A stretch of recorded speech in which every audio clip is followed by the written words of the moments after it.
September 10th, 2009, we were going to Buffalo Wild Wings to watch the first NFL game of the season. And we get there and it's super packed. We like, hey man, let's just get the wings to go and watch the game in the UC in the dorm and everything and just chill out. He was like, all right, cool. Put the wings in the back seat, put my seatbelt on. But unfortunately, we never made it back to the dorm because the lady was texting and driving and ran us off the road, causing us to flip into an embankment, and I broke my neck in 2 places and I was paralyzed immediately. Adversity happens to everybody. Everybody's been through something in their life, but it's not what happens to you that defines you. It's how you respond to it. How are you going to respond when your kid doesn't get in that school? How are you going to respond when you don't pass that math test? How are you going to respond when you're going through a divorce or whatever the case may be? You know, whatever your adverse situation may be. And I chose to respond in a positive manner. My name is Fletcher Cleaves, and I am undone. Hey friend, I am glad you are here. Welcome to another episode of Becoming Undone, the podcast for those who dare bravely, risk mightily, and grow relentlessly. I'm Toby Brooks, a professor of rehab science at the Texas Tech University Health Sciences Center. Over the past 2 decades, I've grown more and more fascinated with what sets high achievers apart and how our failures can frequently be the necessary steps on our path towards success. Each week on Becoming Undone, I invite a new guest to examine how high achievers can transform from falling apart to falling into place. I'd like to emphasize that this show is entirely separate from my roles at Texas Tech, but it's my attempt to apply what I've learned and what I'm learning, and to share with others about the mindsets of high achievers. Growing up, Fletcher Cleaves loved sport. He learned early on that through sheer will and work ethic, his oversized competitor's heart could make up for his undersized frame. Throughout high school, Fletcher learned to use the doubts of naysayers as fuel, eventually becoming a key member of his varsity football team. With dreams of playing college football on the line, he spent countless hours in the gym and on the practice field before finally earning a spot on the team at Lambuth University. Tragically, just days before the first game of his collegiate career, returning home from a restaurant, Fletcher and friend Dave Mullins were forced off the road by a distracted driver. Both survived, but Fletcher's neck was broken in 2 places, ending his collegiate career before it ever officially began. In the weeks, months, and years to follow, Fletcher attacked his recovery following the accident the same way he'd attacked life before it, with a competitive spirit and a positive attitude. He completed a degree in computer science, and he's gone on to travel the globe, inspiring hundreds of thousands along the way. An accomplished speaker with a TEDx talk to his credit, today he's a full-time motivational speaker, sharing his story on stages and podcasts the world over. I absolutely loved my conversation with the incredible Fletcher Cleaves, and I hope you will too in episode 55. Respond. This week we're fortunate enough to have the Wheelchair Nomad. Fletcher Cleaves is joining us from Memphis, Tennessee. Fletcher, great to have you. What's going on, man? Glad to be here. Excited about our combo. Same here. So read up on your story. Certainly it's a powerful one, and we'll get into all of the particulars. I usually start off with a little bit of a softball. Who did little Fletcher want to be growing up? I think I always wanted to be some type of athlete, something with athletics. Of course, you know, every kid's goal is to be in the professional of their sport, NBA, NFL, MLB, soccer, it doesn't matter. So I think tiny Fletcher was definitely wanted to be in the NFL, but then as I got older, I kind of fell in love with mathematics. So I think I wanted to be an engineer. Awesome. Well, having watched your video, I gather that you were a little undersized, but a big heart kind of guy. So I guess start at the beginning, wherever that was for you, wherever you tend to start your story. Yeah, absolutely. So growing up, born and raised here in the South, Memphis, Tennessee, I was definitely the boys will be boys, right?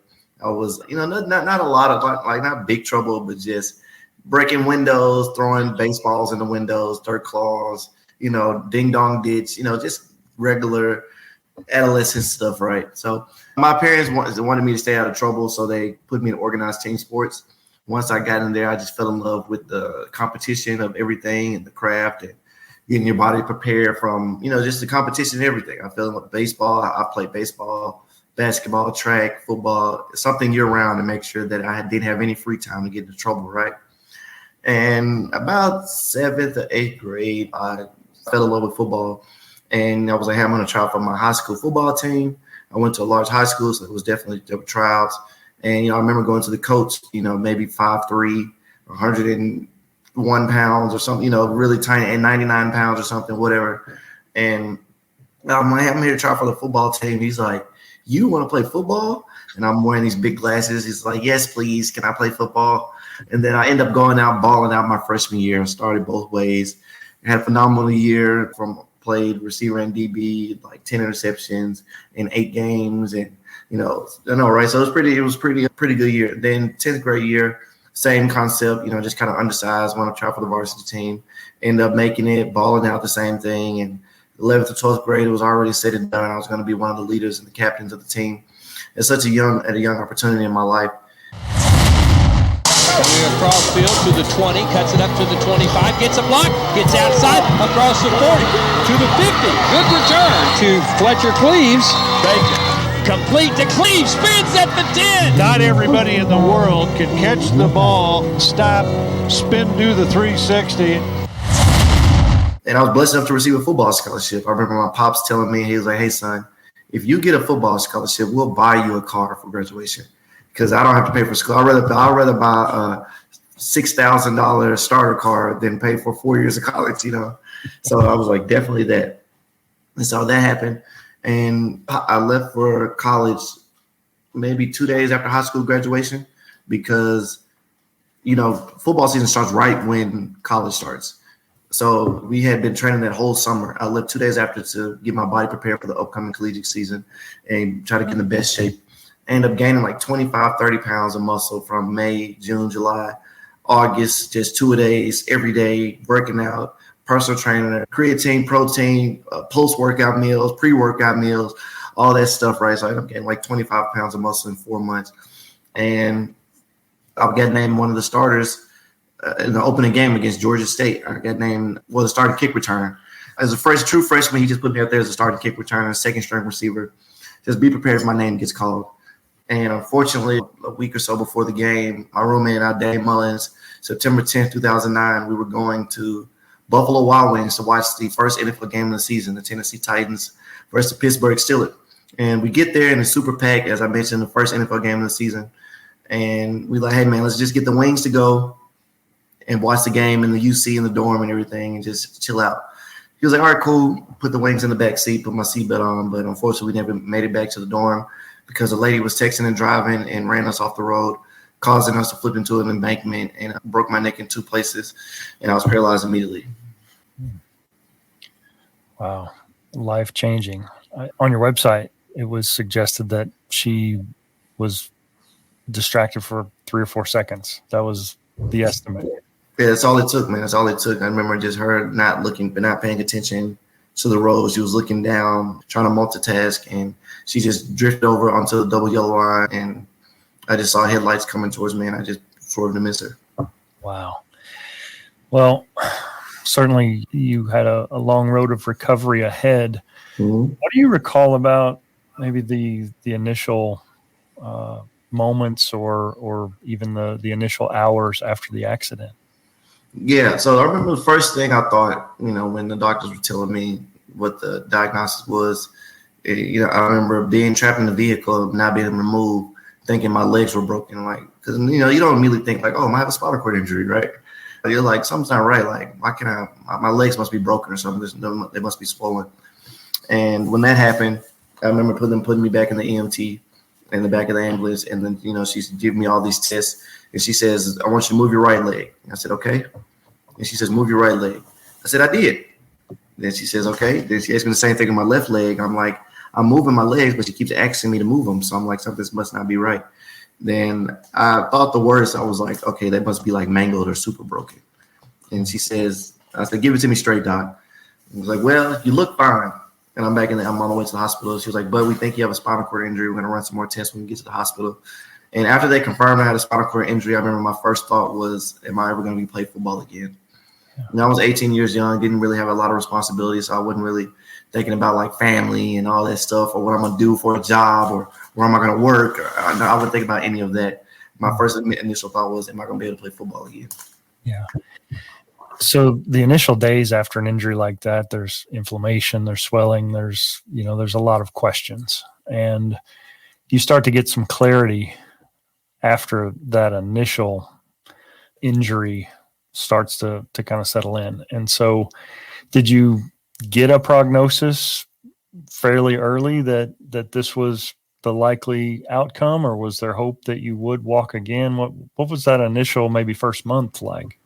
The first month, because I was only in the hospital 10 days. So the first 10 days was just, running tests. I had 2 major surgeries. And I remember the doctor was saying, there's no need for Fletcher to be in the hospital. He's not sick. He is in great shape. He's been working out for 4 months. He's gained 25 pounds of muscle. I've never seen anyone of this great shape in my life undergo, that traumatic of an accident. So he was like, there's no need for him to be here. He's not sick. He can start therapy immediately. So I was blessed enough to only be in the hospital 10 days. And I was blessed enough to not be in the hospital that long and immediately to start therapy. So that first month was just working on small stuff. And I remember crying in therapy and thinking like, she was like, day one, we're going to work on basic stuff. I need you to pick up these pennies, or I need you to, just take these 5-pound wrist weights. I'm like, 5 pounds. And I'm like, this is actually heavy. Like, you go from benching 250, 265, 275 to 5-pound wrist weights. You can barely lift them. And you're like, what's wrong with my body? Like literally 2 weeks ago, I was running, jumping, squatting, 440, 425 or whatever the case may be. And now I'm barely struggling with 5-pound wrist weights. And that was kind of an eye opener to let me know that this is not going to be as easy as I thought it was. Sure. When you're physically gifted and somebody asks you to do something physical, you've always relied on your physical capabilities. Like, this is going to be easy. I can do this. Like 5 pounds is going to be light work. And I'm like, holy crap, this is harder than I thought. Up to this point in your life, I mean, you mentioned you were maybe a little undersized and you always had to prove yourself physically, but obviously you figured it out. I mean, your diet was on point, your workout was on point. Had you really encountered any significant adversity up to this point in your life? Nothing compared to now. It may have been adverse during that time in my life. Like I broke my ankle when I was 14 in a game. Dislocated fingers during games. You pop right back in, tape it up, get back out there. And that was probably the extent of the adversity I have been through at that moment in my life. Just playing receiver in high school with a broken finger with a splint taped to your middle finger. It's like, how am I going to catch the ball in this game Friday night? And you just practice. So that was just maybe the biggest adversity I've gone through, because I was blessed enough to be raised in a 2-parent household. So I really didn't have to worry about much. They wanted me to focus on just being a teenager. I remember begging them on my 16th birthday, can I get a job? And my dad was like, son, you got the next 50 years to work. Just enjoy 4 years of high school. Don't worry about it. Yeah, that sounds like a great upbringing. So you find yourself in a position you never would have chosen, obviously. So you're working your way through rehab. Up to this point, I mean, you even mentioned your future goals revolved around being an athlete. A lot of your identity is tied up in being a football player or being a physical specimen. You've always been able to do things with your body. When did it start to sink in that identity was gone? I think the first time I saw myself in the mirror without a shirt, when the atrophy would start kicking in. So you look at your body and you got the pecs and the abs and the biceps and the triceps, but then not really moving much as I continuously just laid in the bed and not really did much. I remember looking at myself in the mirror without a shirt and realized how much atrophy had set in and how much muscle I had lost. I was like, oh, like this is really happening. And I really don't look like I used to. And as you mentioned, I was always Fletcher, the football player, that guy, or Fletcher, the guy that runs track, or whatever the case may be. And not to be identified with that was definitely a mental challenge. Yeah. I had a guest a couple of weeks ago, Tim Kite. He's a motivational speaker, and he's dealing with cancer right now. And he mentioned something to me that I'd never really considered. He said, a lot of times people are well-intentioned with their encouragement, but sometimes what people say is hurtful. And as an athletic trainer, I'm thinking back to times when I know athletes sustained career-ending injuries. And part of me wants to motivate, and I want to encourage that athlete to keep trying and to push through. And, we have to have a goal to shoot for. But on the other hand, there's a reality to the situation. And the fact that you have sustained a serious spinal cord injury, the likelihood of ever setting foot on a field again in uniform is fairly low. So during that time, what was your process like? Were you fighting to get back on the field, or were you just fighting to return to function and a new normal? Yeah, so you're absolutely correct about what the motivational speaker said, that a lot of times people say things and they have good intentions, but don't really come out that way. But to answer your question, it was very small goals. Of course, at the beginning, the main goal was I want to get back to playing football, being able to walk, all that fun stuff. But then had to look at the reality of the situation and say, all right, let's work on being able to lift 5 pounds first. All right, let's go upgrade to 10, then 25. And then all right, let's work on core muscles. Because, talking to my therapist and just not really knowing much about spinal cord injuries, it takes, I think, 275 muscles just for you to stand in place. Have to be activated from your feet muscles to your ankles to your calves to your thigh, your glutes, your hamstring, your core, your obliques. All that stuff has to be activated, keep you balanced, and all that. And so I was like, so let's work on getting step by step and section by section is what my therapist told me. But she knew what really happened, but she wanted me to try for me to realize it. So she's like, I know Fletcher won't be able to do these ab workouts because he doesn't have that functionality. But me telling him no is not going to help him. He has to see it for himself to really, okay, instead of trying to sit up, let me just work on rolling over. Mm-hmm. Let me work on getting on my stomach and getting on my back, 20 times. And so it was a process, a step by step. Yeah. Well, considering what you've been through, a lot of people would be bitter. A lot of people would not use this adversity to build the platform you built. I mean, it's positive. It's encouraging. You show people what they can do as opposed to what they can't. Mm-hmm. Was there a low point? I mean, did you have to work through some things to get to this point, or have you always just been an optimistic kind of guy and you defaulted to the positive? I've always been optimistic. I've always been looking at the glasses half full type of situation. I remember one time I got into some trouble in the 11th grade. Nothing really big. I think I was using my cell phone in class or something like that. And the teacher took it.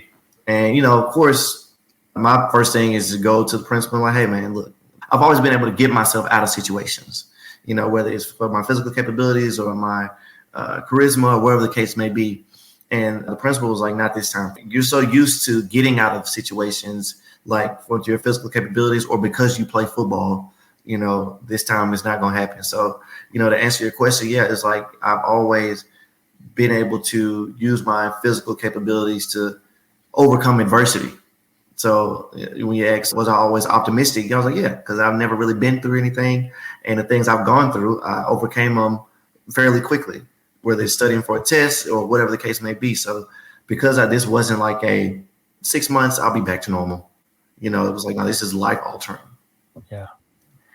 So you go from being a college freshman with big dreams. You shared off camera that initially the goal was to start here and maybe hitch your wagon to a coach and go to a bigger, greener pasture.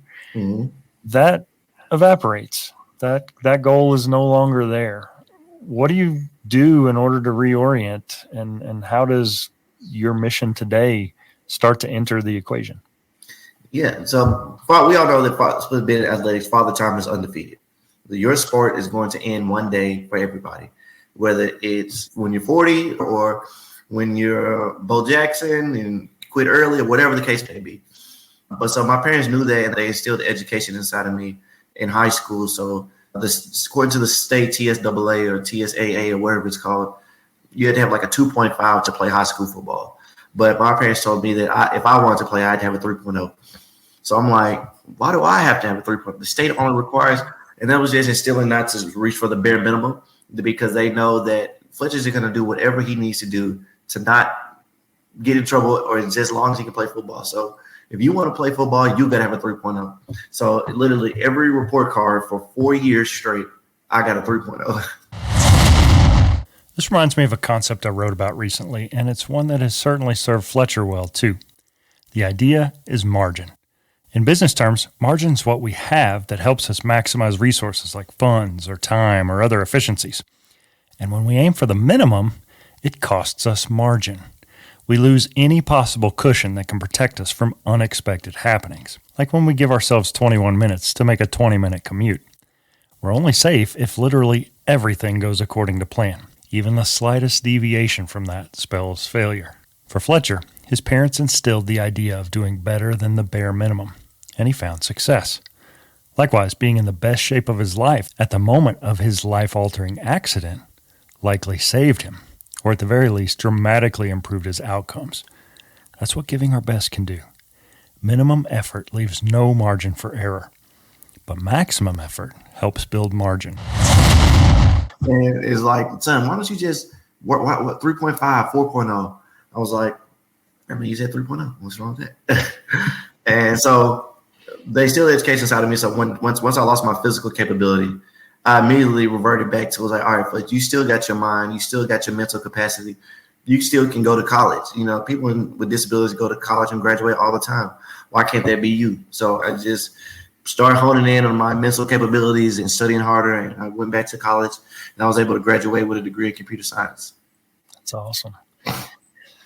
So you weren't in the hospital very long, but you're in outpatient rehab, I'm sure, working. Yeah. How often? Entire year. Rehab was Monday through Friday, 8 hours a day. Wow. It was like a job, basically. Yeah. So what did you learn about yourself during that year? How sleepy I get all the time. I was so sleepy all the time. Because, the nurses are coming to get you up, volunteers, they're coming to wake you up, help you with breakfast like 6:30, maybe 7. Your first session is at like 8 a.m. Then you might have PT from 8 to 9, OT from 9 to 10, pool from 11 to 12, lunch from 12 to 1, short arm circuit from 1 to 2, arm bike from 2 to 3. Then you stand in frame, just to get your blood circulating. They put you in a frame to stand you up right because, your body's made to stand up and let your blood circulate from 3 to 4. And then you might have riding from 4 to 5 or whatever.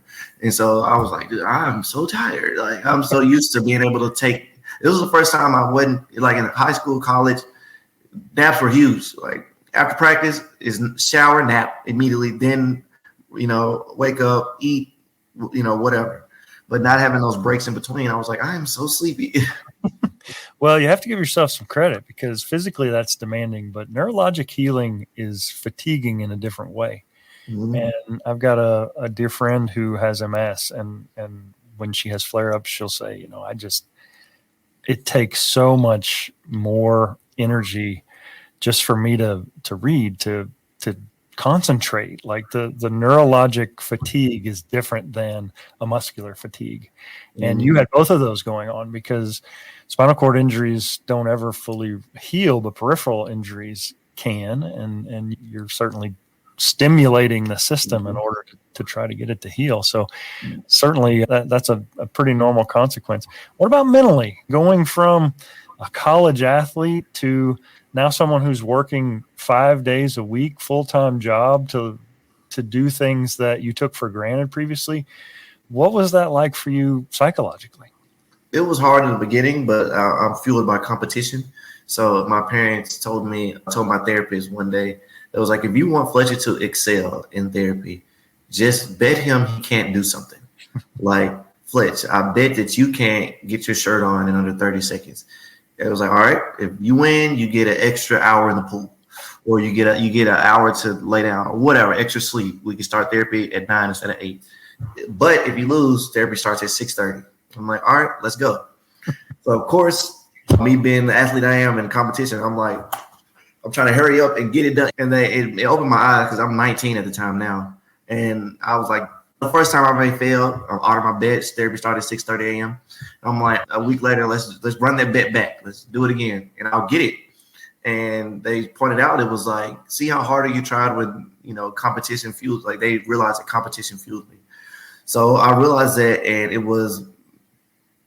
mentally was tough in the beginning. But once I realized that, I kind of used that competition to, I mean, it sucks to say, but I was trying to be better than every other patient. Like, that guy's over there lifting 10 pounds, I'm gonna do 12. It was like, well, Fletch, he is from the waist down. He has his entire upper body strength. I was like, I don't care. Yeah, I just want to be, I want to be the best, Right. And I just saw putting myself in competitive mindset again, because I wasn't playing anymore, but I needed that spark, that edge, that fire, that hunger. I needed something that gave me that same type of feeling as being on the field, and I chose that. I chose to. They don't know we were in competition, but I knew. Right. And once I used that, and I started excelling. Yeah, I think that's great. Obviously, you've mentioned your parents and the therapy team. Were there others who gave you social support during this time that were part of your recovery process? Absolutely. My friends and my high school and childhood friends, for sure, definitely were instrumental in my recovery because knowing me prior to the car crash and coming to visit me in the hospital and seeing me recovering therapy. And when I came home from therapy, they come in and visit during Christmas break and just hanging out and talking to me and realizing, like, Fletch, he's still the same class clown. He's still the same kid. He jokes around. He's just sitting down all the time. So as I got stronger and we progressed, we got older, they made a lot of sacrifices to make sure that I was able to have a fulfilled life. I always say that my friends and family never allowed me to have a disability. And what that means is that anything I wanted to do, that was like, you want to go to Six Flags, anything you want to get on, Fletch, we going to get on it. So, of course, the instructors are like, hey, this roller coaster is not wheelchair accessible. There's 3 steps to get in, and we don't have a ramp. I was like, we didn't ask you that. Where is this where we enter? So, my boys would just pick me up, throw me in the roller coaster, strap me in, having the ball, pick me out my chair, do that. So it allowed me to achieve and so much more. I'm pretty sure you've seen, you haven't, a lot of my social media videos. One of my friends throwing me off a cliff in the Mexican cenote, going skydiving, all scuba diving with sharks, all those adrenaline things. There's some friends behind the camera that has made sure that I was able to do all this stuff. I absolutely love this. Not to spoil what's left in our interview, but Fletcher points out all the incredible things he's been able to do since his injury. And when I first learned of his story, I was blown away by the diversity and the magnitude of the things he's done. He's done more things in a wheelchair than I've done on my own 2 feet. But the thing I hadn't considered until just now, that Fletcher points out here, is that those videos were shot by friends right there with him, supporting and cheering him on the whole way. Sometimes we absolutely need friends like that. And other times, I'm reminded, we need to be friends like that. Other than your immediate support network, did you connect with or did you find inspiration from others during this time that had maybe been through something similar, high-profile athletes or Paralympians, anything along those lines? Some of the Paralympians were, because they would come visit the hospital, the rehabilitation center, because Shepherd Center is like the #1 rehabilitation center for spinal cord injuries in the country. So they would come and do tours and stuff. And it's just all about how you're motivated. I'm not really motivated by words, like just somebody coming and speaking to me and saying, hey, I did it, you can do it. I'm motivated by competition. So show me a video you doing it, and I'm going to do it better than you. Right. So I teach an athletic training for special populations course, and we talk about athletes with disability. I used to show the murder ball video. It talks about the U.S. wheelchair rugby team. Yeah. And there's a quote in there that I always just found remarkable. And they're talking about Mark Zupan, who was a well-known Paralympian. And his friends say, I think it was his friends, might even have been him. He said it.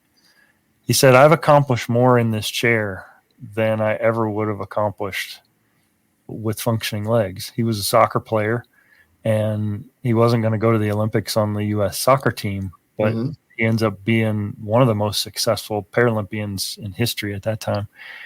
What do you make of that? Do you feel like this has led your life down a path that is in some ways better? Yeah, I think, selfish reasons, it's like, Fletch, you have inspired millions of people. You've traveled the world. You've met amazing people. You've been on amazing podcasts. You've done all this. You've had a commercial made about you. And it's like, I get that, but selfish reasons, at the beginning, it was like, I'd rather not inspire anybody and just be normal and walk, but then you realize, like, hey, you're making a hell of a more impact on the community simply by just being you. And I never woke up and said, I'm going to be an inspiration today. I'm going to be a speaker today. I was just living life, and people found inspiration within the task I was completing. And I realized there's like, Fletch, how are you able to do this? When you want more, you do more. I tell people all the time, working hard is a factor of not giving up, because the reason why a lot of people give up is because they don't put in the work. The reason why it's so easy for you to quit the football team because you haven't been to 4 days, or you haven't played football your whole life, or you haven't watched yourself go from 225 to 315 bench press, or even, in a workforce, it's easy for you to quit, or it's easy for you to drop out of school because you haven't studied for 5 exams in 1 semester. You haven't put in once you put in the work, and once you sacrifice, quitting is not an option because you've already given so much. So, and it was like, Fletch, why don't you quit? It was like, well, if you saw what I had to go through in therapy, what I had to do to get to this point, you wouldn't quit either. You would just continuously live. You would continuously strive, and you would just want to do more for yourself. Yeah, that's awesome. So you graduate with your computer science degree. You've got the heart of a competitor, but the degree of an IT nerd. How do you go from that to this world-recognized platform? What's next for you after college graduation? Yeah, after graduation, I go into the typical IT field, office, khakis, tie, and all that fun stuff. And my story started circulating around the AutoZone headquarters where I'm working at the time. And they was like, hey, do you mind us being an automotive company? And can you just get up there and talk about safe driving? I'm like, yeah, sure, no problem. So I'll talk about it in front of like the IT and just overcoming adversity. And they, in a workforce, you don't want to be rude and say, hey, man, what happened to you? So a lot of people knew me, but they never knew what happened. And once they found that out, a lot of people started asking me to come speak to like their high schools and stuff like that. And I was like, yeah, no, sure, no problem. And I just fell in love with giving presentations. And what really hit hard that made me want to transition to a full-time speaker is that I gave that presentation in front of the entire headquarters, and probably like 8 minutes, didn't really have that much time. And the CFO of the company up there on the top floor with the big boys, right? He comes down to my little tiny desk in the basement in IT with no windows. They keep IT in the dungeon. And he's like, hey, man, I just want to say that was a phenomenal presentation. And you don't belong behind a desk. Like, you belong in front of people, spreading your message, telling the world, inspiring the world. He was like, I don't see you working here too much longer. I was like, are you trying to fire me? Am I getting fired? It sounds like it sounds like I'm getting fired. He's like, no, just me being a jokester. But having that caliber of person come down and say that to me, and was like, maybe I can turn this into a profession. Yeah. I think it's awesome when people can speak that kind of life into us. And I don't know if you had really given it much thought up to that point, but hearing somebody else from the outside view your speech and say that had to be motivating. So you're now known as the Wheelchair Nomad, and your tagline is "The sky is not the limit." Tell me about this. Yeah, so the sky's not the limit. I'm sitting in ICU. I come out of my first surgery, and the doctor tells me things. He goes around and says, Fletcher, you are paralyzed. You won't be able to do X. You won't be able to do Y. You won't be able to do Z. Starts going down a list of things I won't be able to do. And I immediately reverted back to my mindset of being told I wouldn't start in high school football. I wasn't able to play varsity. You're too small to get a scholarship. You're too small to play as a true freshman. And I've been proving people they're wrong my entire life. So I immediately took that mindset, and I just was remember laying in the bed and like thinking to myself, like, this doctor's trying to put limitations on my life. Like, he doesn't know me. He doesn't know what I've done. He doesn't know what I've been through, what I've accomplished. And I just started thinking there are no limits. He's constantly trying to tell me what I can and cannot do. And I'm like, there are no limits to life. And there are no limits to life. I just kept saying to myself, there are no limits to life. There are no limits in life. And then I just played on words and just thought about the quote when people say, the sky's the limit, the sky's the limit. And I challenge each one of y'all to think outside the box to say, how can we say the sky's the limit when there's footprints on the moon? Which in essence means that there are no limits. You can't tell me the sky's the limit when there's footprints on the moon. The only limitations are the ones you impose on yourself. And I just adopted that quote, and I ran with it, and I use it as a tagline and different presentations, making merch, as you can see, making a logo with the moon on it, and a wheelchair, if you can see that right there. Yeah, and that's where that came from. See, the sky's not Fletcher Cleaves, the sky's not the limit, and it's a wheelchair on a moon. That's cool. Yeah, so that's where that came from. And the second part about the Wheelchair Nomad, when I was in college, when I was in the hospital, I'm watching all my friends accomplish all the freshman things that we said we were going to do. Go to Daytona Beach for spring break, go to homecoming, our first homecoming, go to the first football game, or whatever the case may be. I'm watching all my friends do these things that I want to do and travel the world and just be college freshman. And so long story short, I'm like, hey, I need to get my body back to where I can start doing these things as well. So one spring break, we go to Nashville, which is only 3 hours outside of Memphis. And we're just hanging out, doing much of nothing. But this is the first time I've been without my parents for more than 5 hours at a time. So now it's just a weekend. We go Friday morning, come back Sunday, nothing major. But we're just hanging out. We go to the movies, hanging out in the mall, playing around, throwing Skittles, just being 20-year-old college freshman at the time. So it was, I was a freshman. They were sophomores. And so, and I just fell in love with traveling. So we started traveling more. We go to Dallas, we go to Mardi Gras, we go to LA, we go to Chicago. And I'm posting all these pictures just like everybody else. But people found inspiration, like this guy in his wheelchair is everywhere. And I looked at my finances. I was like, hey, you've been to Vegas 3 times this year. Vegas is my favorite city in the United States. So it was like, you've been to Vegas 3 times this year. And I'm talking to myself. And it was like, how much is a flight to Italy? So I looked that up. I'm like, not that bad. So boom. I go to Italy, then I go to Paris, and I go to London, and I fall in love with the culture, the history of the Vatican and Rome and Julius Caesar and the Louvre in Paris and the Buckingham Palace in London. So I start venturing out even more. I go to Dubai, I go to Abu Dhabi, I go to Barbados, and I'm falling in love with different cultures and different foods. And I'm just posting pictures like everybody else. And somebody's like, dude, you're everywhere. You're like a nomad. And me being the jokester I am, I was like, yeah, call me the Wheelchair Nomad. And so I started using that tag in all my pictures, like the Wheelchair Nomad, the Wheelchair Nomad, the Wheelchair Nomad, and just continuously posting my pictures. But then I go to the Taste of Chicago, and my cousins were getting ready to go to a nightclub.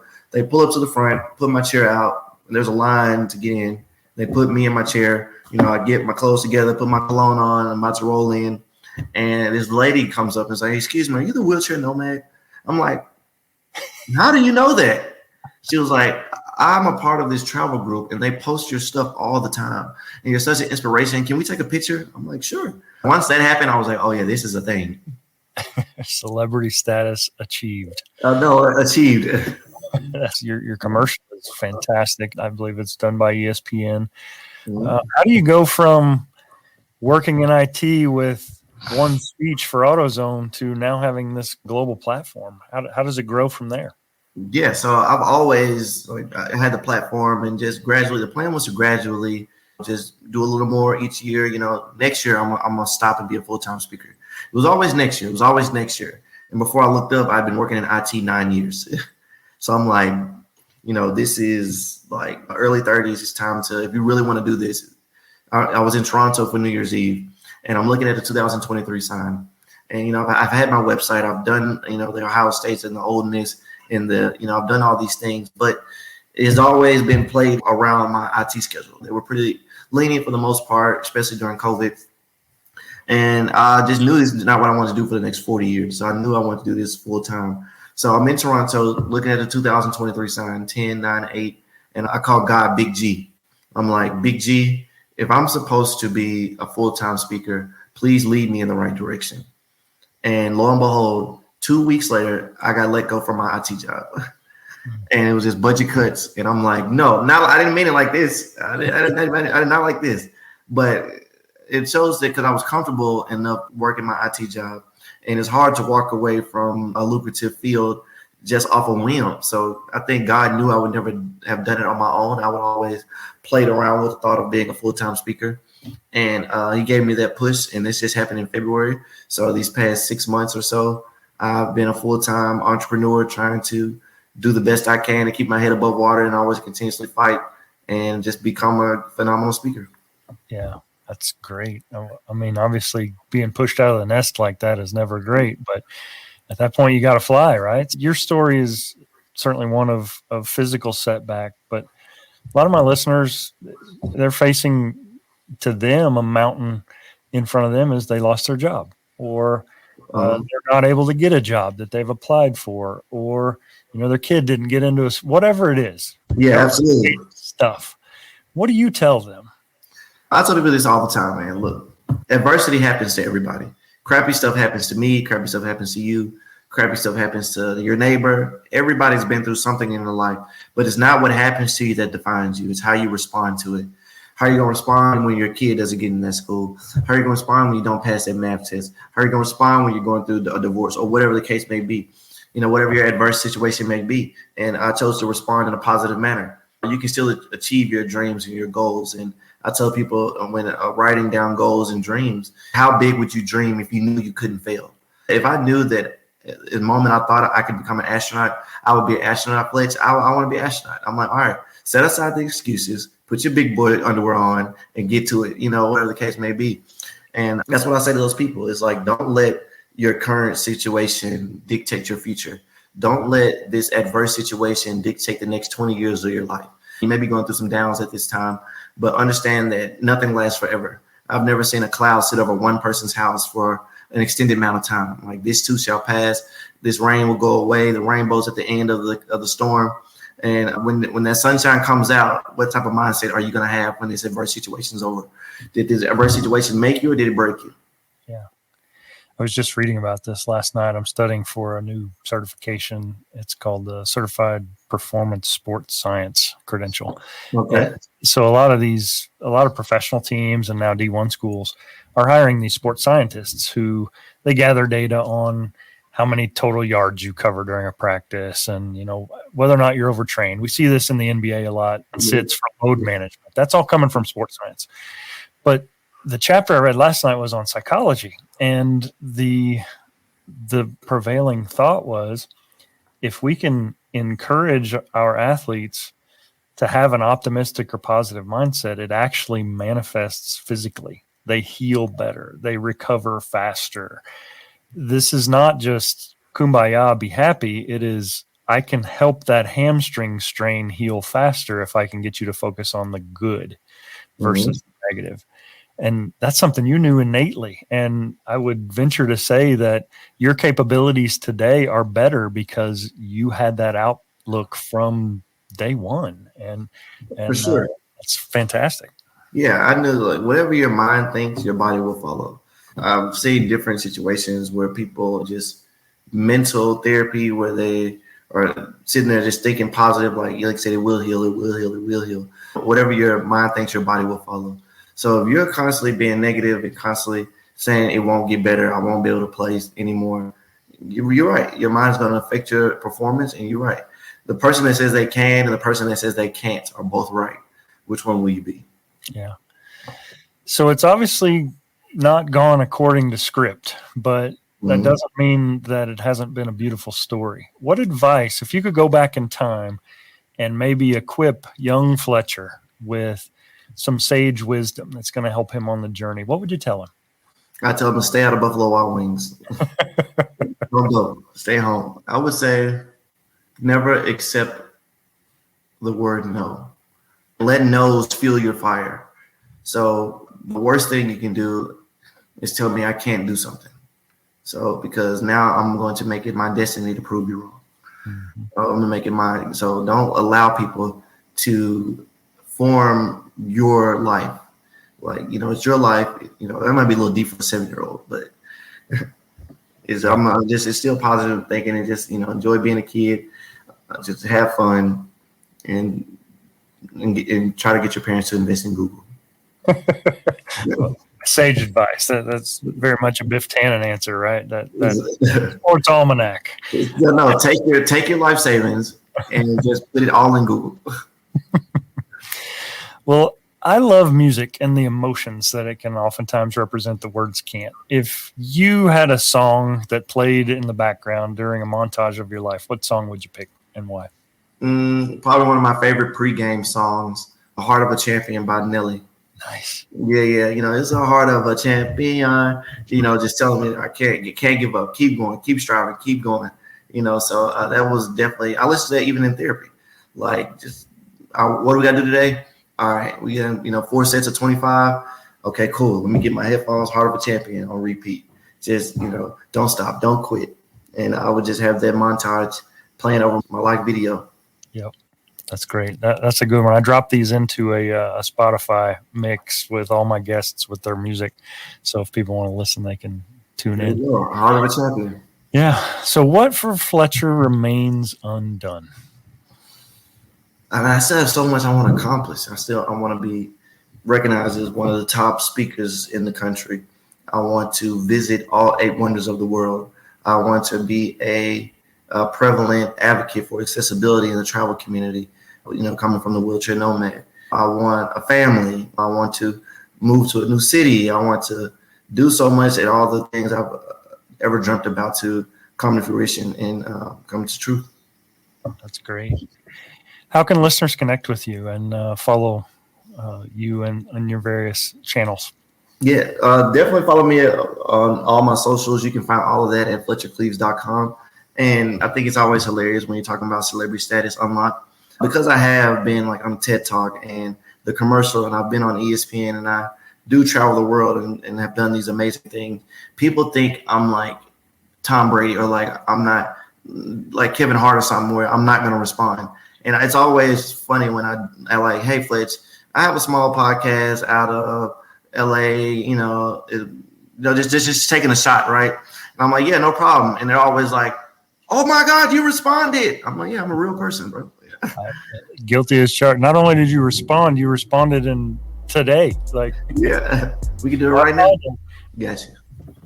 My name is Fletcher Cleaves, and I am undone.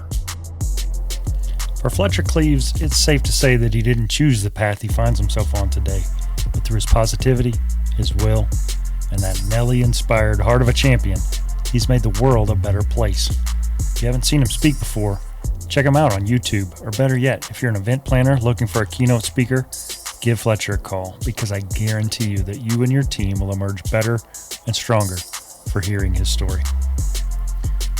For more info on today's episode, be sure to check it out on the web. Simply go to undonepodcast.com/EP55 to see the notes, links, and images related to today's guest, Fletcher Cleaves. I'll even drop a link to his website and all of his socials, so check it out there. I know there are great stories to be told, and I'm always on the lookout. So if you or someone you know has a story that we can all be inspired by, tell me about it. Surf on over to undonepodcast.com, click that contact tab in the top menu, and drop me a note. Coming up, I've got state champion Lubbock Estacado Matador head coach Tony Wagner, fitness personality Gio Marine, and former NCAA All-American and two-time national champion women's basketball player Emma Middleton Morris. So stay tuned. This and more coming up on Becoming Undone.